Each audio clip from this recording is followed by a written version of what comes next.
আমরাও কোর্টে যাব এবং আমরাও জেনে রাখুন প্রত্যেকটা কেসে ইঞ্চিতে ইঞ্চিতে লড়ব।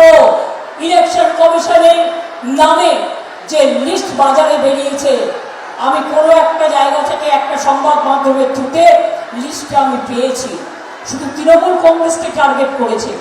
তৃণমূল কংগ্রেসের সব চোর আর বিজেপি সব সাধু। এই বীরভূমের নেতা একজন লড়ছে, কোটি কোটি টাকা কয়লার থেকে খায় এবং আমি জানি তার নামও কি, ভদ্রতা করে বলছি না।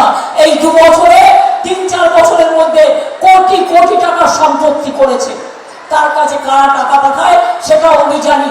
সবচেয়ে বড় চোর বিজেপি, সবচেয়ে বড় টাকা বিজেপি, সবচেয়ে বড় ভ্রষ্টাচারী সরকার বিজেপির সরকার, দুরাচারী সরকার, অত্যাচারী সরকার, ভোট কাটারি সরকার।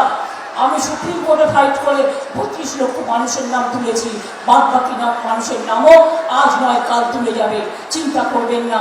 মনে রাখবেন, বাংলা ভাষায় কথা বললে মারে।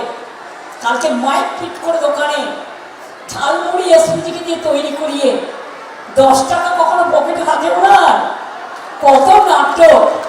নির্বাচনের সময় গুহাতে গিয়ে বসে থাকেন, কখনো নির্বাচনের সময় বলে আমি চায়ওয়ালা, 10 টাকা বের করে ঝালমুড়ি খাচ্ছে। বুঝুন, সেই ঝালমুড়িটাও নিজেদেরই তৈরি করা। আর যদি তৈরি করা না হবে তাহলে দোকানের ক্যামেরা ফিট আগের থেকে ছিল কি করে?